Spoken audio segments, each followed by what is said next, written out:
Welcome to the show. This is The Force Always. My name is Diz, aka David Zammit. Let's get on with the show with the news, the views, the reviews, and interviews. So let me just explain. I've been absent for a couple of extra days in this last week. A couple of things. I have had a bit of a sickness that I've had to get over. I've also had my uncle here on vacation from overseas, attending to that, and Melbourne, where I'm from, had a jam-packed weekend of crazy stuff to do. The Formula One, we have a festival here called the Moomba, and we also had our football, which is footy, start the opening round, but it was mainly due to my sickness. So anyway, just to let you know why I've been absent, but in the meantime, there has been big news. Let's get right into the news. First off, the main news is Dave Filoni, who is the shared president at Lucasfilm or Star Wars, has revealed that possibly there will be no movie about the new Jedi Order, meaning when the Jedi was created, there could be no possible movie detailing about that. It's up in the arms. Speaking of no more movies, which is more news, Tamara Morrison, a New Zealander, which is right next to our country here in Australia, who I've also met, great guy, laid-back guy, great character as well, is a bit disappointed that the book of Boba Fett, or his character Boba Fett, has been shelved, and that means there's no real movement on what's going to go on with Boba Fett. He's a character in the Star Wars universe, just in case you don't know, one of those classics, sort of behind the scenes characters that became really up front and center for his mysterious ways and sort of bounty hunter ways. So that's making news as well. Also, to other news is, from the top of my head, that we are coming and we are approaching really rapidly now to the Mandalorian and Grogu release. No release of tickets as yet. I did do a bit of investigation. The release of the tickets in Melbourne, Australia will be of the actual week it comes out. There's no advance selling of these tickets as yet. So as it comes to the week it's going to be released, which is May 21 here, rest of the world will be May 22nd because of time zone differences. They will be available in that particular week to get tickets for The Mandalorian and Grogu. But unless they make them an advance screening, I'm unsure at this stage. Anyway, so that is pretty much the news. And also, so another piece of news: Empire magazine, which I don't think you're going to officially in physical form anymore, has released some images and sort of an up and coming story, which I think should be in the next day or two online of the new Mandalorian and Grogu. So watch that, Empire magazine. It's nothing to do with Empire from Star Wars. Empire is just a general movie magazine. It's a great magazine. I've got a number of copies of Empire, not just Star Wars related, but other movies related. But still, it's a great magazine that now is mainly on online. But check that one out. March 12th, I think, when it comes out. So watch out for that. That is now the extra news. Let's get into the views. Views is my story idea where I say to you, I accept the story for what it is. There's ups and there's downs in the story we've got so far, but you know what? Let's take it on from where we are now. Speaking of which, my story idea this time around is going to be about the book of Boba Fett. Book of Boba Fett was I think there was only one season. It was about Boba Fett, a mysterious bounty hunter that lots of Star Wars fans from way back in the day loved, still to this day. But what happened is the biggest jolt in storytelling with this particular character was that he became a good Samaritan. He became about good. Now he was a bounty hunter that was very sinister, quietly making his way in the universe, as he would put it to others in the particular movies. And we sort of got a sort of softer version of Boba Fett or Boba Fett, whatever. My story idea is that this is something I'm going to contradict on myself, but I accept the story for what it is. But I think rerouting the actual character being a good Samaritan, almost sort of coming off like he was the Mandalorian, which he technically is not a Mandalorian. He looks like a Mandalorian, but he's not a Mandalorian. That's Boba Fett. I just think is not the way it should be headed, but the way you create a story to bring him back to life for the Star Wars fans, not just that, just to bring him back to life as a Star Wars great story, is you do have a season 2, and you create him to be a person who is just trying to become good to still be bad. Now, sort of playing the game of being good in the universe and just turning on everyone back to his original ways. That is, I know, a pretty basic way of doing it, but that's all it takes, is a basic way of selling out on the people he's, attempting to prove that he's good, but he's actually bad. I think that is a really good way to bring him back into the universe, and I think you still could have a great storytelling ideas with Boba Fett.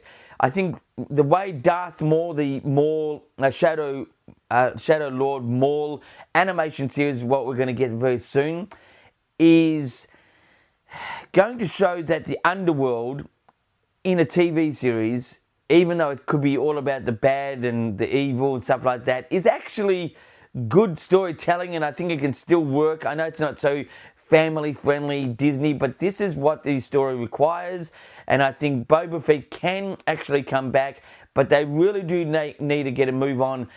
Tamara Morrison, who plays Boba Fett, the actual physical character, which is technically the clones, all the clones and stuff like that, is 65, so he's really getting on. When I did see him at Japan Celebration now last year, he seemed to be, quite fit and healthy, stuff like that. He was, still had that sort of look and of Boba Fett. I just think, if they're going to hold back right now, it's not the time. They really need to get their acts together and really push things forward. But that is my story idea, having Boba Fett, who is now sort of a good Samaritan, just turn on everyone all of a sudden and just become bad again. That's what I think would be great for the character, the story, and my story idea, which I'm sure it's many other people's stories ideas as well, as in the Star Wars fandom. Anyway, that is my the views for this time around. Let's get into reviews. Reviews this time around is something that is ancient, and it's not been superly kept well, but I got this. This is The Phantom Menace. So basically, when the movie came out, you could buy this at newsagents, and it basically gives you sort of really in-depth type pictures of the movie coming out. That's one page. Here's another page. Look at that, with the absolute finest. Look at that. And it's just really in-depth type photos with some information about the movie. His Amidala, there's Amidala. Then we've got, and this was just more like a souvenir booklet that came out. Look at this, the infamous Jar Jar and Qui-Gon Jinn and Obi-Wan Kenobi. It's a great collector's item that came out. You could buy it at the cinema, you could buy it in newsagents. At the time of The Phantom Menace, that was 1999. It just came along with the whole movie of The Phantom Menace, Episode 1, and it was just a great thing to have. This is collector's. It's probably, this particular copy is not 100% in 100% condition, but still in very good condition. I give this, just the way it's been presented, 9 out of 10. I didn't give the movie 9 out of 10 back in the day, and still to this day, I don't give it 9 out of 10. But it's still a great movie. I do enjoy it. There's lots of things about it that, there's ups and downs in that movie as well. But I accept the story for what it is. But this one here is a collector's item. And that's a 9 out of 10 for this particular piece. The episode 1 souvenir magazine to the movie that came out. Anyway, so that is the reviews for this time around. Let's get into interviews. Now, I will start off by saying I was meant to say something in my last episode about my thoughts on the IMAX release of A New Hope. Now, I'm looking forward to seeing it and be great in IMAX. I'm definitely going to see it in IMAX.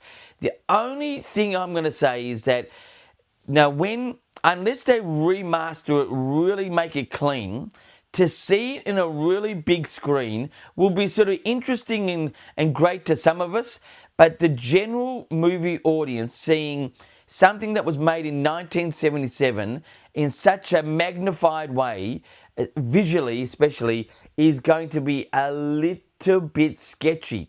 Unless they really sort of clean things up with the look of it, it's just going to be a little bit sketchy. My issue is that I think the IMAX way is definitely something that Star Wars requires, but the re-release of the original film back then, when things were not completely available to George Lucas in the depth and stuff like that, may have a bit of a possible bad after effect with either movie-going audiences or even Star Wars fans. I will sort of be interested in its look. I'll be interested in the movie itself, seeing it again on the big screen. That'd be great. A New Hope or Star Wars or the original film that came out in 1977 is set for release next year, and it's got a wide release on IMAX films across the world. They've really secured their position. In fact, they've also secured it for the Starfighter. And I think there's a deliberate reason why they're releasing that and that, besides it being the 50th anniversary. But I think Starfighter is going to be today's version of A New Hope. Not the same story, but the way it's just going to be explosively refreshed and like, oh my God, and just take it from there. I think that's the whole intention of Starfighter. But anyway, going back to A New Hope or episode 4, the original Star Wars, or to some of us, The Star Wars, because it was actually called The Star Wars before it was called Star Wars. It's going to be, it's hopefully going to pay off for them being on an IMAX screen, but it may not, because it's going to be really magnified. Not just that, in very big vision, as we know what IMAX is about. So that's my sort of 2 cents worth on the possible IMAX release. I'm glad that it's in IMAX. I'm glad I will definitely see it, but, I'm just wishing it's going to look visually, sweet. Anyway, so let's now get into the actual interviews, which is usually the comments I get online.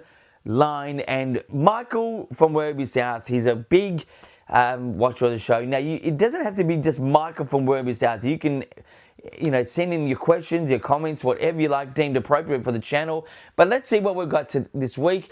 Michael is asking, who is the most underrated character in the saga? Candidates often include Wedge Antilles, the only pilot to survive all three original trilogy battles, or Padme Amidala, whose political maneuvering is often overshadowed by the Jedi.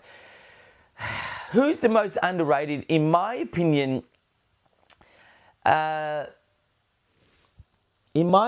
most underrated character, I actually will say, I think there would be much more to give from the character, and not just the character, but how well that actor is as an actor generally. I would say Samuel L. Jackson, who is my favorite actor in the world and has been for decades. The versatility of him, but he plays Mace Windu, a Jedi Master. I think killing him off, or possibly killing him off, because technically the last time we saw him, which was in Revenge of the Sith, Episode 3, he was thrown down in the middle of Coruscant. We never saw him after that. Whether he was injured or landed in a good way, we don't know. But I just think he is the most underrated character. Wedge Antilles was a fighter pilot in Star Wars. He was definitely underrated, but his role sort of suited the level of fame for the particular role. Queen Amidala, obviously she had to unfortunately go because she was such a political presence in the actual saga itself. So it's one of those things that just happened. Anyway, so my thing is Mace Windu, the character Samuel Jackson. The actor who played Mace Windu was the most underrated. Okay, they could have done much more with him. It was definitely a pinnacle part of the story. He needed to sort of be gone, but you could bring him back and have an even though I don't like characters coming back, he's one character you could bring back and just get a whole lot. In fact, you could bring him back in a time period of now in the Star Wars timeline. You could do this obviously of a great age, and you could have the story move forward with him in the the after Episode 9 time period, and be really old and but really interesting still, because Samuel L. Jackson brings it every single time. Anyway, the next question is, which is the best lightsaber duel and what makes it so? Opinion split between the emotional weight of Luke versus Vader in Empire and high-octane choreography of Obi-Wan versus Anakin in Revenge of the Sith. Well, my favorite lightsaber, which is actually a very popular one that it's not being mentioned, is actually in Return of the Jedi. The whole psychological battle in that lightsaber, even though it's not this visually stunning actual battle, it's actually got so much psychological weight between Vader and Luke Skywalker in Return of the Jedi, which is Episode 6. And I just think that was the greatest one. I think the one in Revenge of the Sith was definitely high octane, and it was definitely emotional. It was a pinnacle part of the whole storytelling. I actually think, I know this is going to be a bit weird, but I thought the one in Phantom Menace between Darth Maul and that was okay. Like people go on about it. I think it was okay. The one in obviously Empire Strikes Back, him revealing to Luke who he actually was, he being Darth Vader, he being actually his dad, that's to Luke Skywalker. That was great, but I just think the one in Return of the Jedi, which also makes why I love Return of the Jedi, is so good because the psychological weight in that battle was just enormous. Anyway, so the next question is, who is Wedge Antilles? Michael was asking. Who is Wedge Antilles? Well, I sort of explained it. He was a fighter pilot of the rebellion, and that's all you could say. And he sort of succeeded all the way through. Whether he's still alive, well, that's really not in the cinematic universe has been said. But he did go all the way through. Wedge Antilles also was Luke's buddy as well, and he's appeared at many conventions. I don't think many people sort of value who he is, but hardcore Star Wars fans do. I do.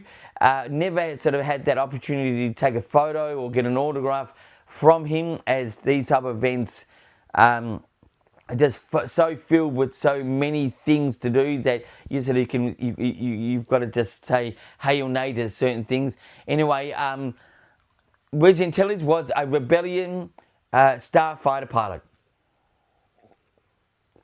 Good morning, coffee right here.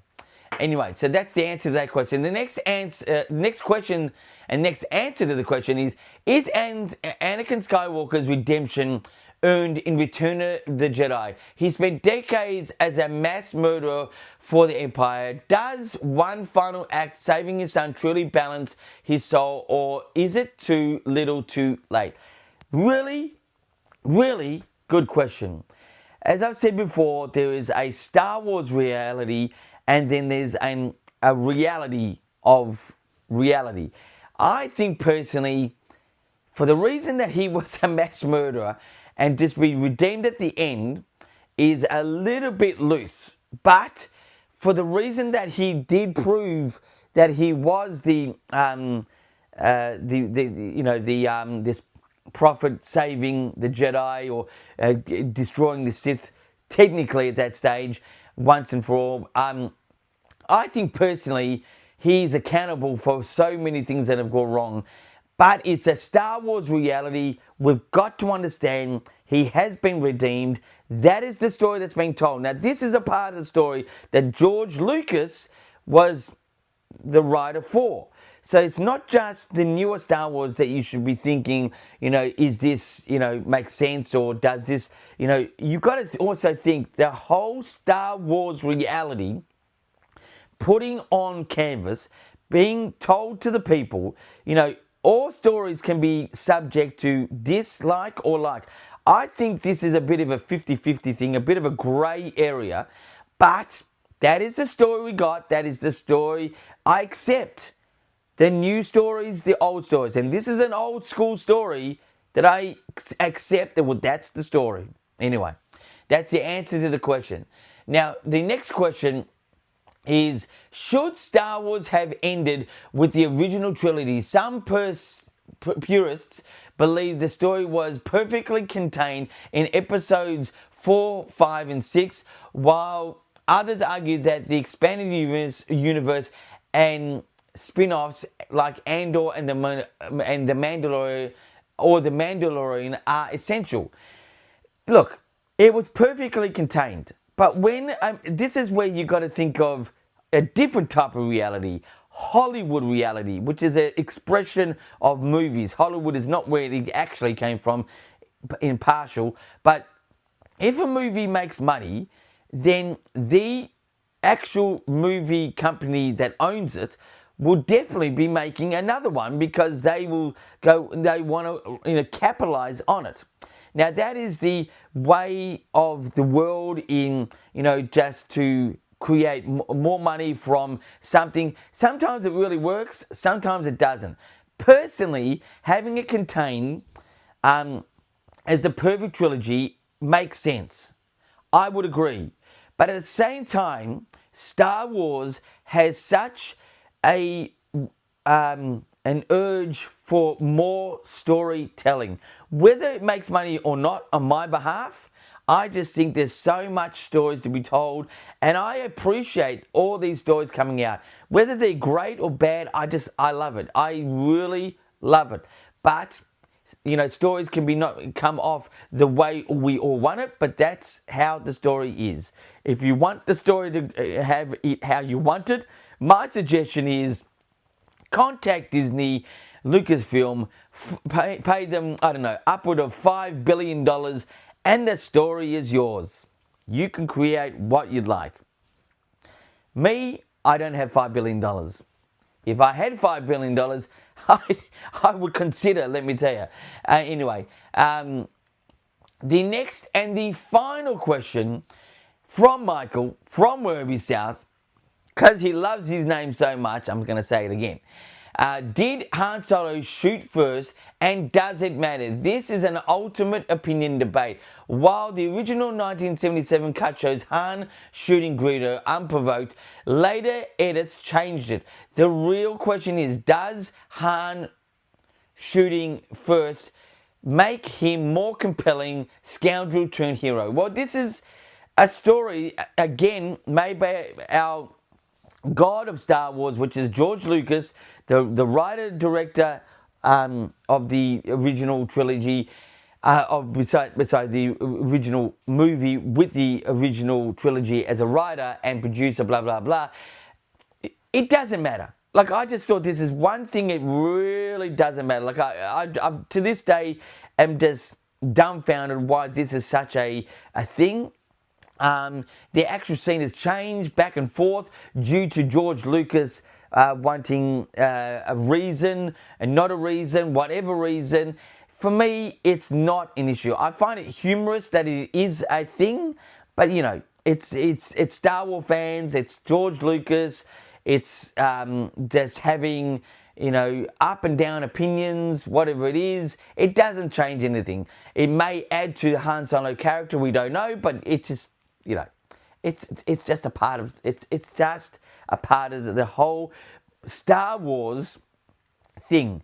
Now, for me, rewriting it actually adds to my like towards Star Wars, because it's so powerful as an entity, as a movie, as a story, that you can do this and really it doesn't affect its own box office. Even to the level of the ones who hate certain things in Star Wars, like the recent movies or TV shows, Star Wars is still a very strong brand. Even if it wasn't a strong financial brand, it still is such a great story in so many ways. That's why I love it. Anyway, that is the episode for this time around. I am going to persist this week, coming back from my sickness of last week, and all the activities that was happening in my life from my uncle, or my, you know, things that were happening in Melbourne, Australia. Anyway, until look, you know, subscribe to the channel, The Force Always. I'm here 3 to 4 times a week. It's up to you, whatever you like. Like and share the video. Until next time, my friends, keep rockin'.